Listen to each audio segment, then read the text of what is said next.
ओम नमः शिवाय। हर हर महादेव। श्रावण मास महात्म्य अध्याय 19। इस अध्याय में सुनिए श्रावण मास महात्म्य की दोनों पक्षों की एकादशियों के व्रतों का वर्णन तथा विष्णु पवित्रारोपण विधि। ईश्वर बोले, हे महामुने, अब मैं श्रावण मास की दोनों पक्षों की एकादशी तिथि को जो किया जाता है उसे कहता हूँ, आप सुनिए। हे वत्स, रहस्यमय अति श्रेष्ठ महान पुण्य प्रदान करने वाले तथा महापातकों का नाश करने वाले इस व्रत को मैंने किसी से नहीं कहा है। यह एकादशी व्रत श्रवण मात्र से मनुष्यों को वांछित फल प्रदान करने वाला, पापों का नाश करने वाला, सभी व्रतों में श्रेष्ठ तथा शुभ है। इसे मैं आपसे कहूँगा, आप एकाग्रचित्त होकर सुनिए।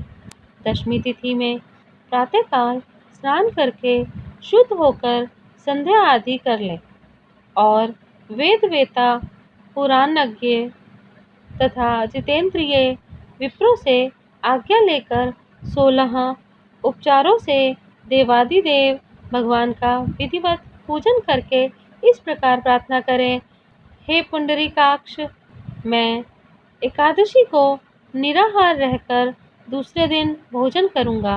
हे अच्युत, आप मेरे शरणदाता होइए। हे वत्स, गुरु देवता तथा अग्नि की सन्निधि में नियम धारण करें और उस दिन काम क्रोध रहित होकर भूमि पर शयन करें। उसके बाद प्रातःकाल होने पर भगवान केशव में मन को लगाएं। भूख लगने तथा प्रसंकलन, गिरना, ठोकर आदि लगने के समय श्रीधर इस शब्द का उच्चारण करें। हे वत्स, यह व्रत मोक्ष प्रदान करने वाला है। अतः 3 दिनों तक पाखंडी आदि लोगों के साथ बातचीत, उन्हें देखना तथा उनकी बातें सुनना, इन सब का त्याग कर देना चाहिए। तदंतर क्रोध रहित होकर पंचगव्य लेकर मध्याह्न के समय नदी आदि के निर्मल जल में स्नान करना चाहिए। सूर्य को नमस्कार करके भगवान श्रीधर की शरण में जाना चाहिए और वर्णाचार की विधि से सभी कृत्य संपन्न करके घर आना चाहिए। वहाँ पुष्प, धूप तथा अनेक प्रकार के नैवेद्यों तथा श्रद्धापूर्वक श्रीधर की पूजा करनी चाहिए।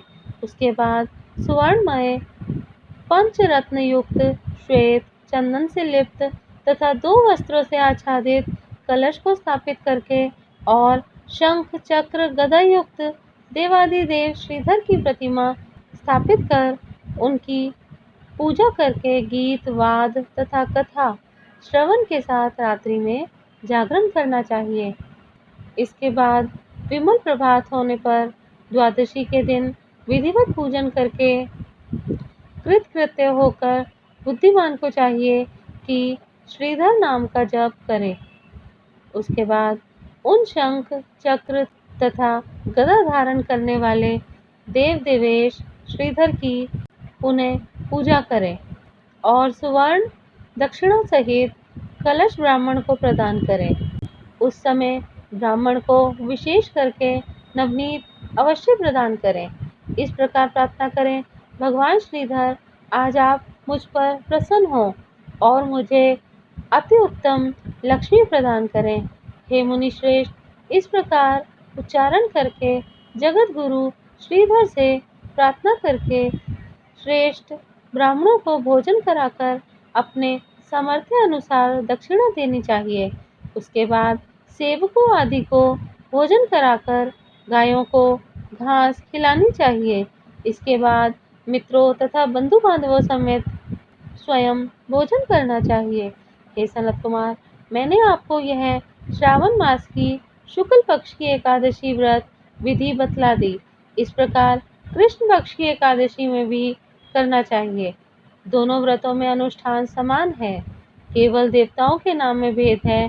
जनार्दन, मुझ पर प्रसन्न हो, यह वाक्य बोलना चाहिए। शुक्ल एकादशी के देवता श्रीधर हैं और कृष्ण एकादशी के देवता जनार्दन हैं। हे सनत कुमार, यह मैंने आपसे दोनों एकादशियों के व्रत का वर्णन कर दिया है। इस एकादशी व्रत के समान पुण्य व्रत ना तो कभी हुआ और ना होगा। आपको यह व्रत गुप्त रखना चाहिए और दुष्ट हृदय वालों को नहीं प्रदान करना चाहिए। ईश्वर बोले, हे सनत कुमार, अब मैं द्वादशी तिथि में होने वाले श्री हरि के पवित्रारोपण व्रत का वर्णन करूंगा। पिछले अध्याय में देवी की कही गई पवित्रारोपण विधि के समान ही इसका भी पवित्रारोपण है। इसमें जो विशेष बात है उसे मैं बताऊंगा। सावधान चित होकर सुनिए। हे महामुने, इस व्रत के लिए जो अधिकारी बताया गया है उसे आप सुने। ब्राह्मण, क्षत्रिय, वैश्य, शूद्र तथा स्त्री, इन सभी को अपने धर्म में स्थित होकर भक्ति पूर्वक पवित्रारोपण करना चाहिए। तुझको चाहिए कि अतो देवावन्तु नो यतो विष्णु कर में पृथ्विया सप्तधाम भी, इस मंत्र से विष्णु की पूजा करें। स्त्रियों तथा शूद्रों के लिए नाम मंत्र है जिसके द्वारा वे विष्णु की पूजा करें। इसी प्रकार द्विज, कद्रुदाय, इस मंत्र से शिव जी की पूजा करें।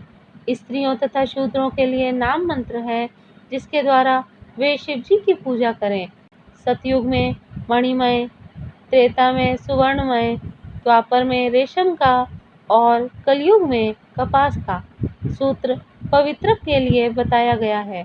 सन्यासियों को शुभ मानस पवित्रारोपण करना चाहिए। बनाए गए पवित्रक को सर्वप्रथम बांस की सुंदर टोकरी में रखकर शुद्ध वस्त्र से ढककर भगवान के सन्मुख रखें और इस प्रकार कहें, हे प्रभु, क्रियालोप के विधान के लिए जो आपने आच्छादन किया है, हे देव, आपकी प्रसन्नता के लिए मैं इसे करता हूँ। हे देव, मेरे इस कार्य में विघ्न ना उत्पन्न हो। हे नाथ, मुझ पर दया कीजिए। हे देव, सब प्रकार से सर्वदा आप ही मेरी परम गति हैं। हे जगतपते, मैं इस पवित्रक से आपको प्रसन्न करता हूँ। ये काम, क्रोध आदि मेरे व्रत का नाश करने वाले ना हो। हे देवेश, आप आज से लेकर वर्ष पर्यंत अपने भक्त की रक्षा करें। आपको नमस्कार है। इस प्रकार कलश में देवता की प्रार्थना करके बांस के शुभ पात्र में स्थित पवित्रक की आदर पूर्वक प्रार्थना करनी चाहिए। हे पवित्रक, वर्ष भर की गई पूजा की पवित्रता के लिए विष्णु लोक से आप इस समय यहाँ पधारें। आपको नमस्कार है। हे देव, मैं विष्णु के तेज से उत्पन्न मनोहर, सभी पापों का नाश करने वाले तथा सभी कामनाओं का पूर्ण करने वाले इस पवित्रक को आपके अंग में धारण कराता हूँ। हे देवेश, हे पुराण पुरुषोत्तम, आप मेरे द्वारा आमंत्रित हैं, अतः आप मेरे समीप पधारें। मैं आपका पूजन करूँगा। आपको नमस्कार है। मैं प्रातःकाल आपको यह पवित्रक निवेदन करूँगा। उसके बाद पुष्पांजलि देकर रात्रि में जागरण करना चाहिए। एकादशी के दिन अधिवासन करें और द्वादशी के दिन प्रातःकाल पूजन करें। पुनः हाथ में गंध, दूर्वा तथा अक्षत के साथ पवित्रक लेकर ऐसा कहें, हे देवदेव, आपको नमस्कार है। वर्ष पर्यंत की गई पूजा का फल देने वाले इस पवित्रक को पवित्रीकरण हेतु आप ग्रहण कीजिए। मैंने जो भी दुष्कृत किया है उसके लिए आप मुझे आज पवित्र कीजिए। हे देव, हे सुरेश्वर, आपके अनुग्रह से मैं शुद्ध हो जाऊं। इस प्रकार मूल मंत्र से संपुटित इन मंत्रों के द्वारा पवित्रक अर्पण करें। उसके बाद महानैवेद्य अर्पित करके निरांजन कर प्रार्थना करें और मूल मंत्र से घृत सहित खीर का अग्नि में हवन करें। इसके बाद इसी मंत्र से पवित्रक का विसर्जन करके इस प्रकार बोलें, हे पवित्रक, वर्ष भर की गई मेरी शुभ पूजा को पूर्ण करके अब आप विसर्जित होकर विष्णु लोक को प्रस्थान करें। इसके बाद पवित्रक को उतारकर ब्राह्मण को प्रदान करें अथवा जल में विसर्जित कर दें। हे वत्स, मैंने आपसे श्री हरि के इस पवित्रारोपण का वर्णन कर दिया।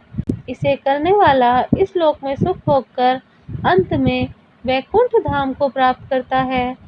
इस प्रकार श्री स्कंद पुराण के अंतर्गत ईश्वर सनत कुमार संवाद में श्रावण मास महात्म्य में उभय एकादशी व्रत कथन और द्वादशी में विष्णु पवित्रारोपण कथन नामक 19वां अध्याय पूर्ण हुआ। ओम नमः शिवाय। हर हर महादेव।